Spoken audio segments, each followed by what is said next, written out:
So, Bismillah wa salatu wa salam ala Rasulullah.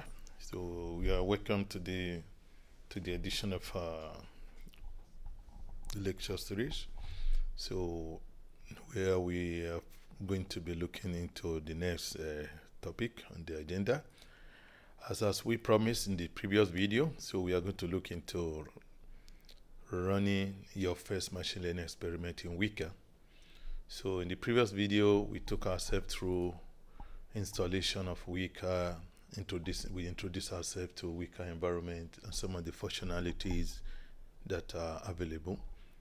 So as promised, we are going to now proceed to how you can run your first machine learning experiment in Weka environment.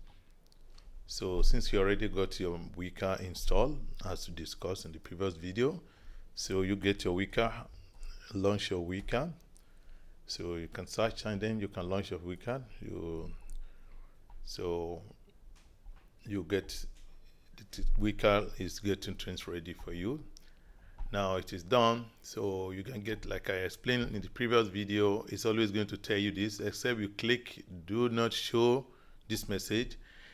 This message is very important. That's why I personally prefer you allow it to keep showing you, because it's showing you very important point, and that is that Weka has a package manager that you can use to install many learning schemes and tools.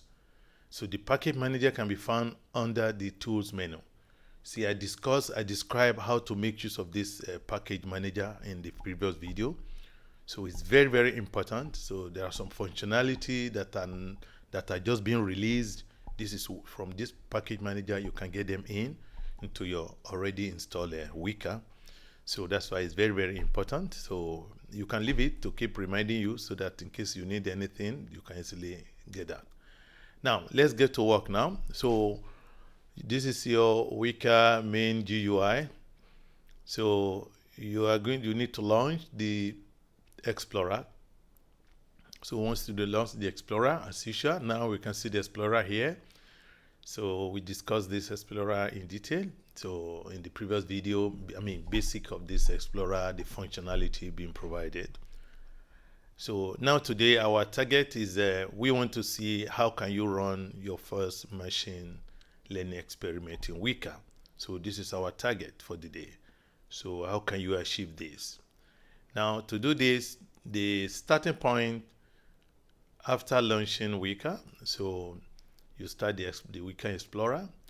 You can see that all the functionalities are grayed out, that is, they are disabled, and they will only be activated once you provide the data. So that's why the starting point before you can run any experiment in this environment is to provide your data set.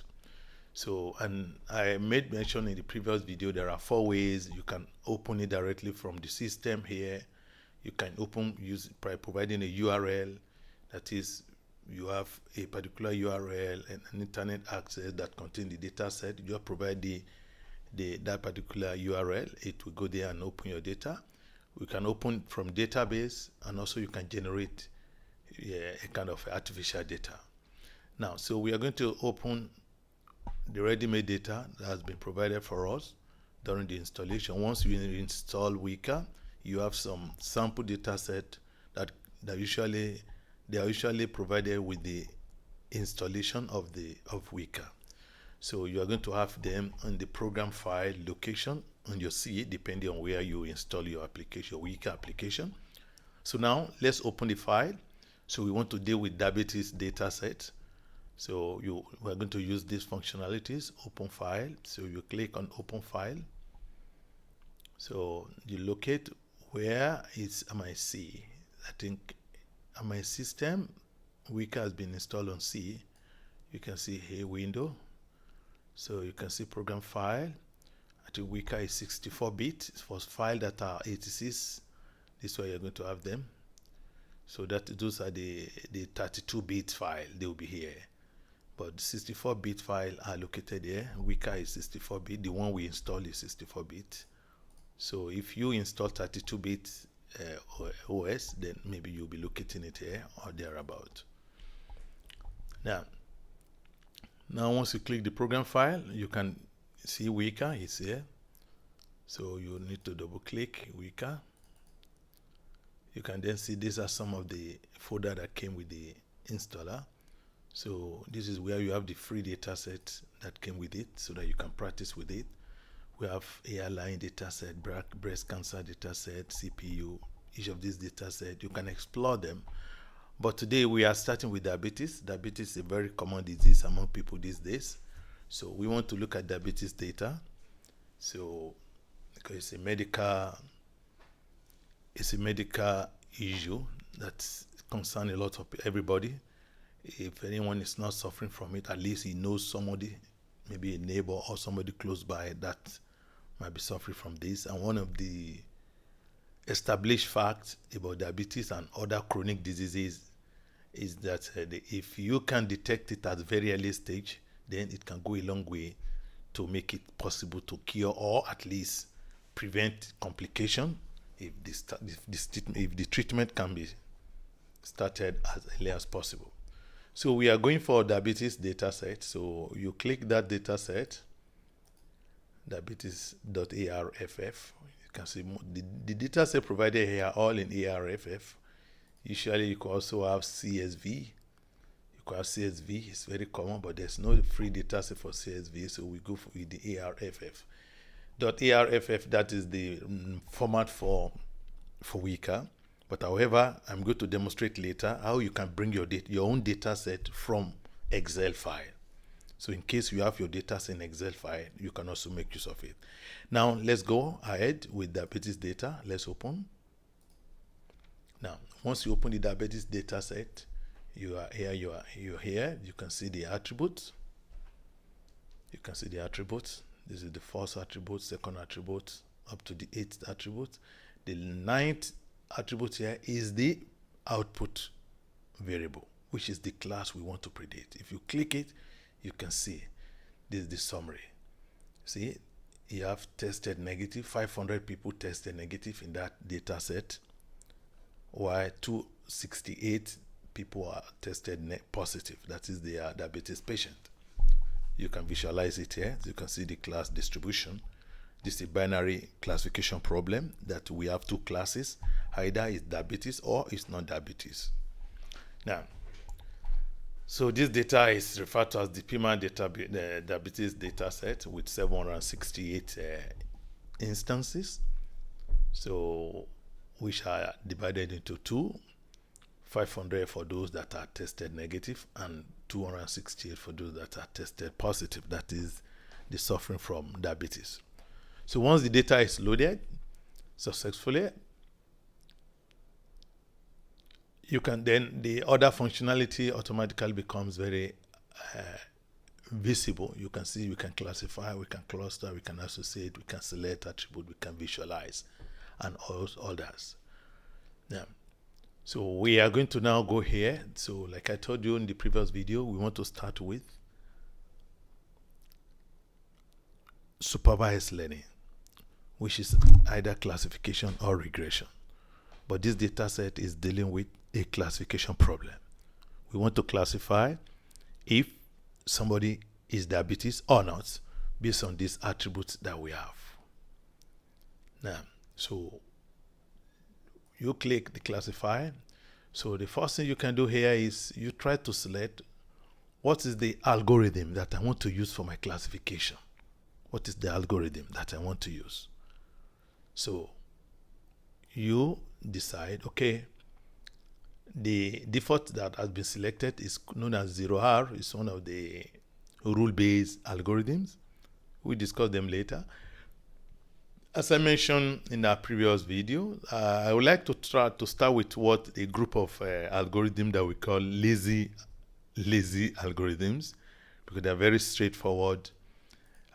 We are going to choose the first one, which is known as the IBK. We're going to choose the first one, which is called the IBK. So IBK is known as K nearest neighbor. K nearest neighbor. I would advise us to go and watch one of our videos where we describe K nearest neighbor in detail. K nearest neighbor is a very simple algorithm and very interesting algorithm. The idea is that if I know your neighbor, then I might be able to classify you correctly. So for instance, you have 7 neighbors. So out of these 7 neighbors, 5 of them are very good in mannerism, so and 2 of them are otherwise. So most likely people are going to classify you as belonging to the one with majority. This is the idea of k-nearest neighbor. So we look for the closest neighbor to you. Usually if it is a binary classification problem like we are having, like diabetes, is it diabetes or not? So we look for, like, it could be 1 neighbor. So it means if we are using only 1 neighbor, then if that 1 neighbor is diabetes, then it means that person is going to be classified as diabetes. But then we cannot use 2 because it's binary classification. Because if you use 2 neighbors, then if one is diabetes, the other neighbor is not diabetes, then we have a tally. There's no way to classify the instance we are trying to classify. So that's why we use, for binary classification problem, we usually use number of neighbors that are odd numbers. 1, 3, 5, 7, 9, and up, and so on. So let me use 3. I use 3 neighbors. So I try to, okay, who are the 3 closest neighbors to a particular instance. So when I select the 3 closest neighbor and I find out that 2 of them are diabetes, only one of these neighbors is not diabetes, then it means that particular instance that has 3 neighbors, 2 of his neighbors diabetes and only one of diabetes, that person will be categorized as being diabetes, because we have a majority of his neighbor belonging to diabetes class. This is the idea of k-nearest neighbor. So in Weka, it is called IBK. If you hover it, you see it will show you the description. It's under this lazy classifier. You go in, you can see here. So we have selected IBK, which is k-nearest neighbor. Now, so having selected that, you have selected your algorithm that you want to use. The next thing to look into is, how do you want to train and test your algorithm? This is called model evaluation. This is very important. Now, there are kind of 2 major ways. We have the one we call the holdout method. We already discussed this in one of our previous videos. You can look into a video titled Evaluation of Models. Now, we have the one where you have holdout method. You divide your data into 2. So some people divide into 3, where you have the training set and then the testing set. Or if you want to make it to 3, you make it training set, validation set, and another one for testing. For those that want to use 2, then we select this one directly. We call it percentage split. So we want to use 80% of the data for training.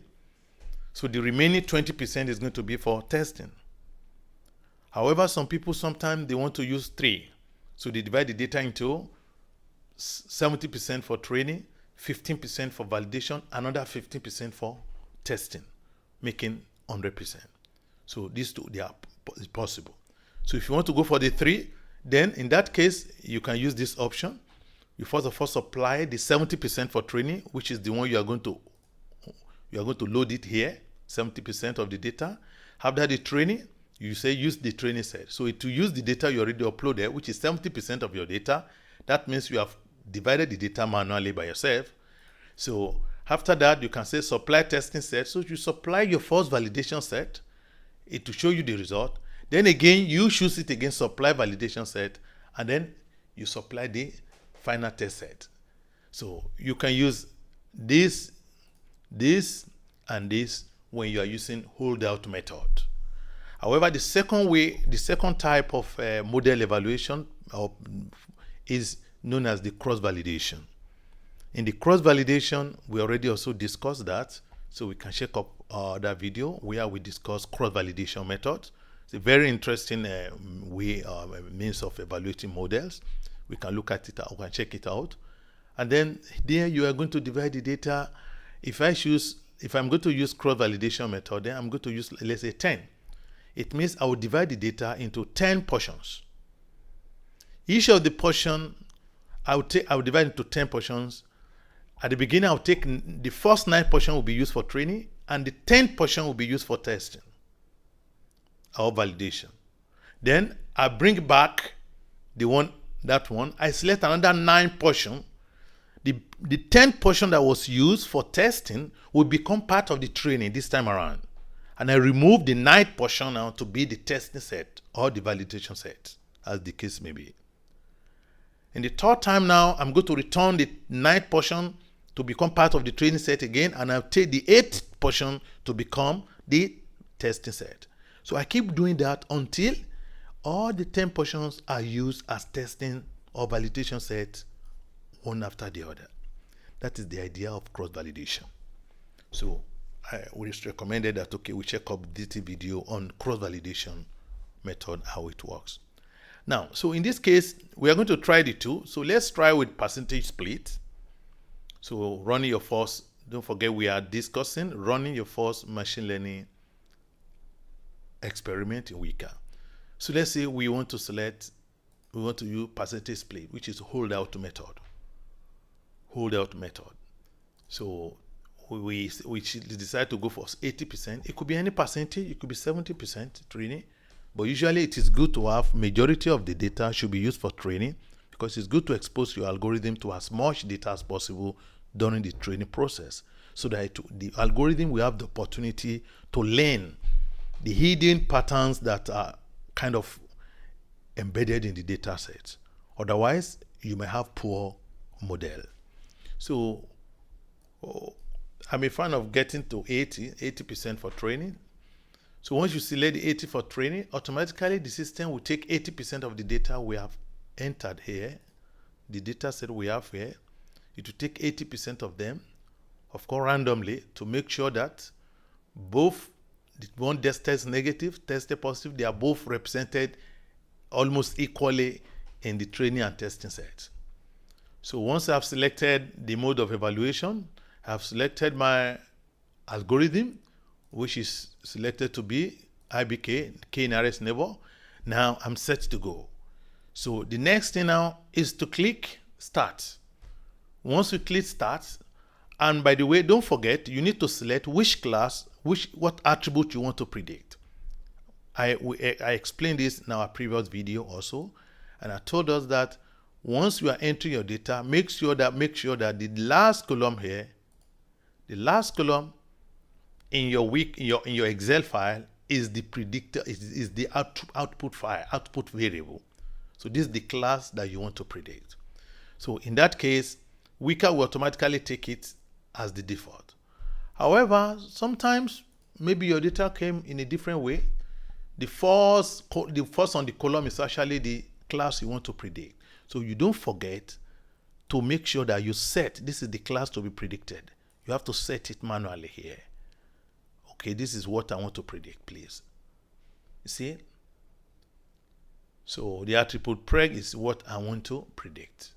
You have to set it here. If you don't set it, you might end up predicting a wrong attribute, which means you're going to waste your time and it will mess up the output. So this is why I always recommend that when you are preparing your data, as we are going to see later, you should make sure that you put the output variable in the last column of your Excel file. This will make life easy for you. It will avoid the situation whereby you forget to set it, because once you put it at the last column, Weka will automatically take it as the default output variable, which it has done in the case of this particular data. You can notice that automatically Weka selected class as what to be predicted, because it was the one on the last on the list. Now, so having said that, so we already set the algorithm. We've selected our algorithm, which is IBK, k-nearest neighbor. We selected the mode of evaluation to be percentage split, 80% training, then 20% for testing. So, and also we already make sure that what we have here, this is the output to be predicted. It's the correct thing we also want to predict. We make sure that it is the correct thing, class, yeah. Because if this is there, this is not what we want to predict. This is what we want to predict. So we make sure that is set. Once everything is set, then you just click start and the algorithm will start. K-nearest neighbor is done already. So we have it here. This is the result. This is the classifier output. You can see here now. So Weka is telling us this is the run information. This is Weka classifiers .lazy IBK. This is just the code that is running there for us. This is using PMA dataset. The number of instances, that is the number of data samples, is 768. Number of attributes 9. So 8 of them are the input, while the 9th one is taken to be the outputs. Now, so giving us a couple of information, then this is evaluation on test sample split. Now, I want us to take note. Having run the experiment, this here, it is telling us the output of the test result, not the output of the 80, because the 80 is just for training. And like I used to tell us in our classes, training set is just to build the model. So it's not really the important thing we are looking up to is the testing accuracy. So that's why Weka automatically gives you the result of testing set, not the training set. Because even if you get 100% in training set, it doesn't make any meaning until you are getting good result in the testing set. So that is why you have a testing result, not the training result. Yeah. So this is the testing result. However, if somebody want to see, okay, but at least I want to see my training result, it's fine. Just follow me here. You can see more options. You can go here. You can see it is unchecked by default. Output models for training split. So if you want to see the outcome of your training, just check this place. And then you will close this. You click OK, and then you will run the experiment again. And then you can see the training output and the testing output. The two of them will be shown to you. But like I said, usually we don't need it. We don't need the training set. But if you need it, just remember, once again, you need to come here, more option. Then it was unchecked. This is the default. Usually it is unchecked here. So if you need to see the training results, just like you have correct classifier instances is these, all this information, these are for testing set. See, evaluation on test split. So if you want evaluation on training split, you just go inside here and you check this one. I want to see the output of the training split. Then you have to say OK and run the experiment again. Then the result of the training set will also be displayed for you. So you now have both the result of training on top. Below it, you are going to have the result of testing below it. Now, yeah. So this is how you are going to see the result. So, but usually we don't want to see this result of output. So rather, what we want is just the testing output. Is the testing result we want. So if you need it, just click it. But for now, we don't need it. So we're going to leave it empty there. So, and there are other settings also later will show us how to do them. So this is how you can run the experiment. Your first experiment is ready. And here you can see here, this is the output of the test split, correctly classify instances. So like I was saying, so this is the result. This is evaluation on the test split. So we can see the result, correctly classify instances. It means 101.15 were correctly classified, whereas 39 instances were wrongly classified. That is those that are either diabetes, but they say they are diabetes, or they are not diabetes, they say they are diabetes. Now, this 115 instances represent 74.67% or 68, while the incorrect classification represent this. So there are other quality measures. This is called the accuracy. This is the accuracy and the error, which is very, very important. There's what we call the kappa statistic, mean absolute error, root mean square error, depending on the kind of problem you are solving. We discussed this earlier. Depending on the kind of problem you are solving and depending on the area, the application area, in individual areas, they have their own quality measures that are very important. Now, but this is classification problem. Another thing that is very important in classification problem is detailed accuracy by class. You should try to see the true positive rate, the false positive rate, precision, recall, F measure, area under the curve, the PR area under the the PRs area under the curve also, and then for each of the classes, class 1, class A, class B, and then the average. Another thing that's very important is what we call a confusion matrix. You can see here, this is confusion matrix. Confusion matrix is very important. So this is going to tell you the exact way the model that you have trained is behaving, because this is the result of the model now. After we train the model using 80% of the data set, it has been tested using 20% of the data set, and this is the outcome of that testing. We already discussed it under the evaluation of models. Then we can also have another video, hopefully later on, that we are going to discuss in detail. How do you interpret the result of your classifier? Once you have trained and tested the classifier like this, how do you interpret the result? Then we are going to deal with them later. We have already discussed in under the evaluation of models, but when we go to practical this way also, we are still also going to have videos to discuss it for ourselves, inshallah. So this is how you run your model. So hopefully by now, so everybody can practicalize, and you can run your first experiment without any issue. So if I want to go for this cross validation, just select cross validation. You can see cross validation. So you can see cross validation. So it is 10. It's going to divide the data into 10 places, and then everything the same thing, the same IBK. Then I'm going to click start. So it's done. So we can see with cross validation.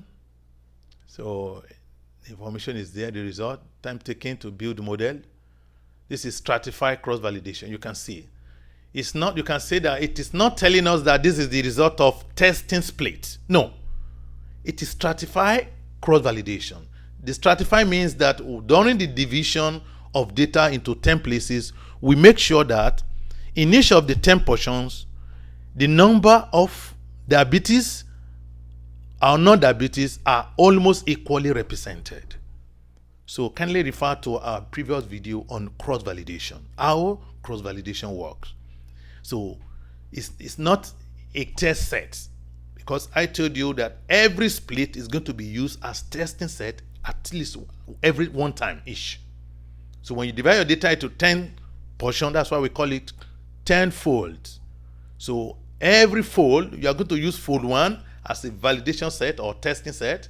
Then you're going to use fold 2 as a validation set, fold 3 as validation set. Each of these folds up to the 10th one will serve as testing set at a point in time. But when you are using when you're using fold 1 as a testing set, fold 2 to 9 will be combined together as your training set.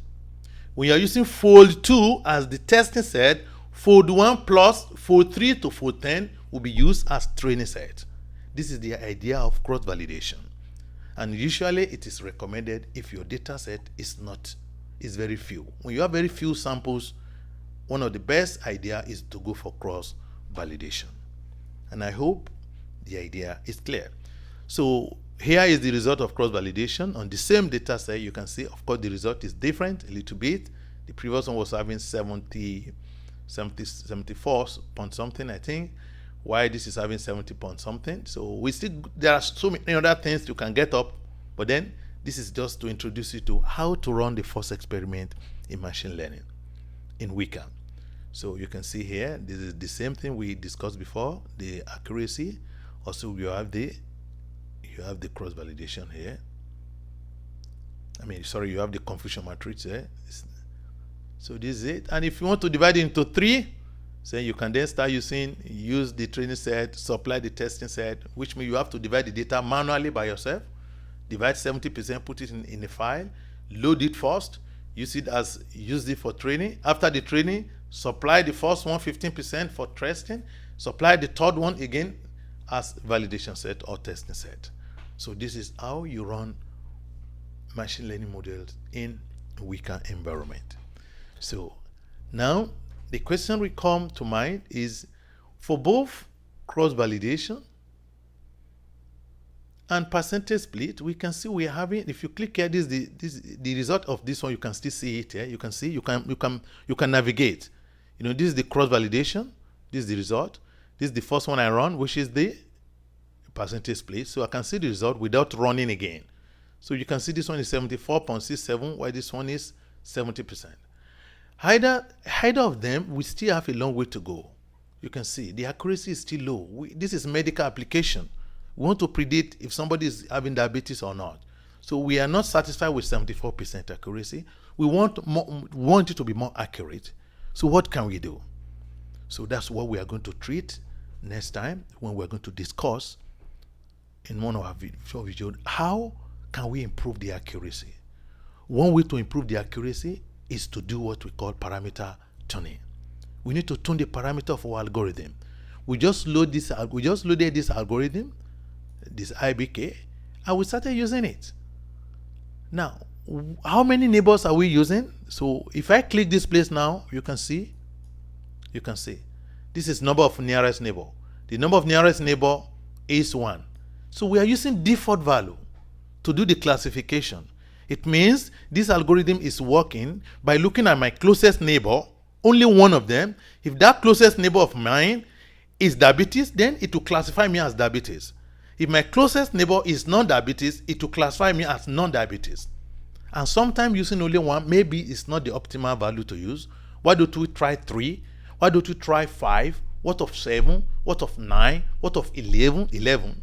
We keep going. This is called parameter tuning. Another parameter that is very important in this algorithm called k-nearest neighbor is the kind of distance measure that you have chosen. What is the distance measure that we have chosen to use? You see, you can see here the distance function we are using. Is it Euclidean distance that you want to use? There are different options. There's Manhattan distance, there's Minkowski distance, there's Chebyshev distance. So we need to change each of them, try each of them out before we can arrive, so that hopefully we can improve the accuracy of our model. So what I just mentioned here is known as parameter tuning. So that is how can you make the algorithm perform better on your data set. So in addition to, there are other things also we are going to discuss later, which we have discussed some of them in class. You need to make sure your data is clean, and to make sure that if the data is clean, you need to tune the parameter of the algorithm, especially the hyperparameters. There are several parameters here, but there are very few hyperparameters. This is hyperparameter number 1, the number of neighbors, very important.